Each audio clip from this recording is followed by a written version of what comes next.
आदाब, मैं हूं मुमताज आलम रिजवी और इस वक्त मैं बात करूंगा अमेरिका और ईरान के सिलसिले में। जी हां, अमेरिका और ईरान आज फिर एक साथ बैठने वाले हैं, बातचीत करने वाले हैं। चौथे मरहले की बातचीत होगी, बहुत इंपॉर्टेंट बातचीत है।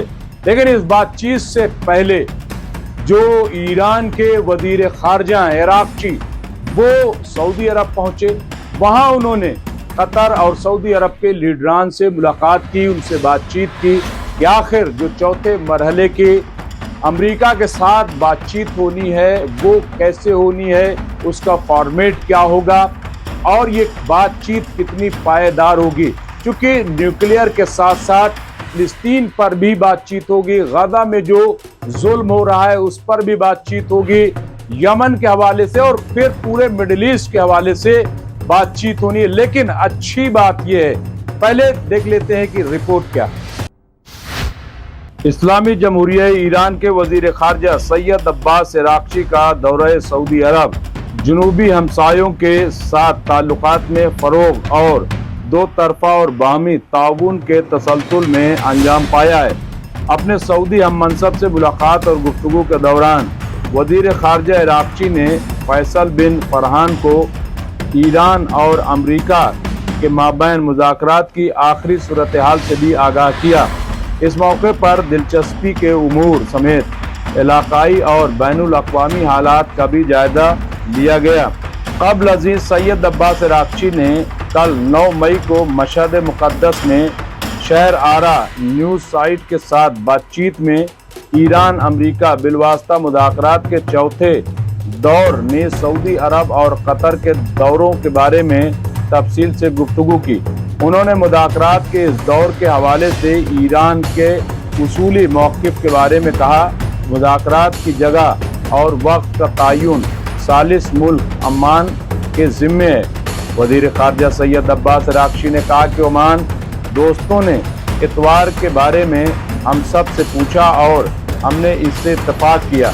सैयद अब्बास इराक़ची का कहना था कि ओमान दोस्तों ने फरीक़ मुक़ाबिल से भी गुफ्तगू की है और अब तक यही तय है कि मुज़ाकरात इतवार 11 मई को होंगे और मुज़ाकरात शुरू होने के वक्त के बारे में हम ओमान फरीक की हम आहंगी के मुंतज़िर हैं। वज़ीर ख़ारजा सैयद अब्बास इराक़ची ने मुज़ाकरात में पेश रफ्त के बारे में कहा कि मुज़ाकरात अपने रास्ते पर आगे बढ़ रहे हैं और फितरी बात है कि जितनी ज़्यादा पेशरफ्त होगी उतनी ज़्यादा मुशावरतों और जायज़ों की ज़रूरत होगी और जायज़ा लेने वाली टीमों को भी ज़्यादा वक्त दरकार होगा।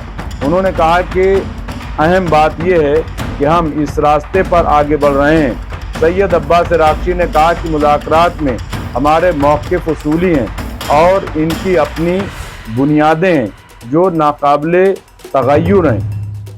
बिना बरी हमारे मौक़िफ़ भी नाकाबिले तग़य्युर हैं। उन्होंने कहा कि हम अपने उसूली रास्ते पर जो तय किया गया है आगे बढ़ रहे हैं, लेकिन फ़रीक़ मुक़ाबिल की तरफ से मुतज़ाद पैगामात मिल रहे हैं और मुख्तलिफ़ अफराद मुख्तलिफ़ तरह की बातें कर रहे हैं। एक शख्स कोई बात कहता है और फिर उसी दिन या दूसरे दिन अपनी बात से पीछे हट जाता है। इस्लामी जमहूरिया ईरान के वज़ीर ख़ारजा ने यानी विदेश मंत्री ने कहा कि ये बजाय खुद एक मसला है।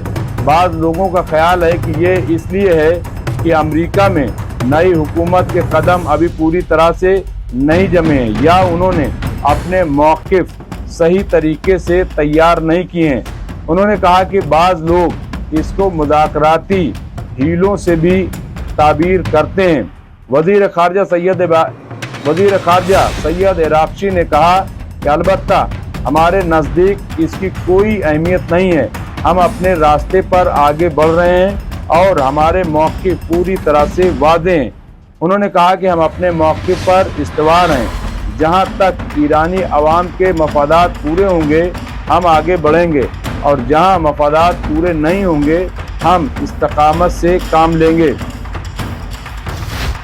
तो देखा आपने, ये पूरी रिपोर्ट आपके सामने है। लेकिन इसमें अच्छी बात यह है कि ईरान ने सऊदी अरब और कतर पर एतमाद जाहिर किया है। अमेरिका से बातचीत करने से पहले सऊदी अरब और कतर को एतमाद में लेना ان کے ساتھ بیٹھنا یہ ایک بہت اچھا سائن مانا جائے گا، کیونکہ اکثر مڈل ایسٹ میں شیعہ سنی خاص طور سے ایران اور عرب کے جھگڑے بہت پرانے رہے ہیں، لیکن اب ایسا لگتا ہے کہ دونوں ملک اتنے قریب ہو گئے ہیں کہ کسی بڑی بات چیت، کسی بڑے پروگرام سے پہلے وہ آپس میں بات چیت کر رہے ہیں۔ اس سے پہلے آپ کو یاد ہوگا کہ سعودی عرب کا ایک ڈیلیگیشن ایران گیا تھا، وہاں سپریم لیڈر سے ملاقات کی تھی اور محمد بن سلمان کے پیغام کو لے جا کر کے دیا تھا، وہاں سے بھی پیغام گیا۔ تو یہ بات چیت ہونا، یعنی آپ دیکھیں کہ غزہ میں جس طریقے سے 18-19 مہینے سے ظلم کا بازار گرم ہے، اس دوران بڑی ہوا دی گئی شیعہ سنی آپس میں ٹکرانے لڑانے کی، لیکن اس میں دشمن کامیاب نہیں ہوا، دونوں ملک ایک ساتھ کھڑے ہیں۔ تو کیا یہ مانا جائے کہ آنے والے دنوں میں جو امریکہ کے ساتھ بات چیت ہوگی وہ پائیدار ہوگی؟ اگر یہ بات چیت پائیدار ہوتی ہے تو اس میں سب سے بڑا جو خسارہ ہوگا وہ اسرائیل کا ہوگا، اور سب سے بڑا فائدہ اگر کسی کو ہوگا تو وہ فلسطین کو ہوگا، غزہ کے لوگوں کو ہوگا، انہیں ضرور انصاف ملے گا، اور ہمارے خیال سے کہ اس پورے خطے میں امن قائم ہوگا۔ اور یہ جو تلوار لٹکی رہتی ہے روز جنگ کی، حملے کی، کیونکہ ابھی بھی اسرائیل جو ہے وہ ایک بڑی سازش کر رہا ہے۔ اسرائیل کیا سازش کر رہا ہے یہ بھی دیکھیں۔ اسرائیلی میڈیا کے مطابق، انادولو کی رپورٹ کے مطابق، اسرائیلی فوج یمن میں حملوں کو بڑھانے اور ممکنہ طور پر ایران کے اندر بعض مقامات کو نشانہ بنانے کی منصوبہ بندی کر رہی ہے۔ یمن میں حوثیوں پر اسرائیل کے حملے بغیر کسی پابندی کے جاری رہیں گے۔ اخبار کی ایک رپورٹ میں نامعلوم سیکورٹی ذرائع کا حوالہ دیتے ہوئے کہا گیا ہے، ایران یمن کے ساتھ حملوں کے اس تبادلے سے غیر محفوظ نہیں نکلے گا۔ رپورٹ میں کہا گیا ہے کہ میں حوثیوں کی طرف سے داغے گئے میزائلوں کے جواب میں تجویز کیا، جس کے بارے میں اسرائیل کا دعویٰ ہے کہ یہ ایرانی ساختہ ہے۔ تل ابیب ایران کے خلاف براہ راست جوابی کارروائی پر غور کر رہا ہے۔ مبینہ طور پر اسرائیلی فوج حوثیوں کے حملوں کا جواب مضبوط اور وسیع تر کارروائیوں کے ساتھ دینے کی تیاری کر رہی ہے۔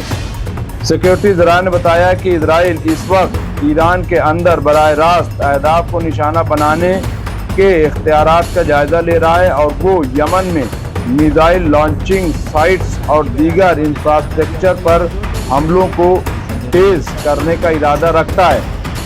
اسرائیل کے وزیر دفاع یو گیلن نے حال ہی میں یمن سے میزائل حملے کے بعد حوثیوں کے خلاف سخت حملوں کی دھمکی دی تھی۔ بہرحال تو یہ اس وقت کی خبر تھی، باقی خبروں کے لیے دیکھتے رہے MMC نیوز انڈیا۔ بہت بہت شکریہ۔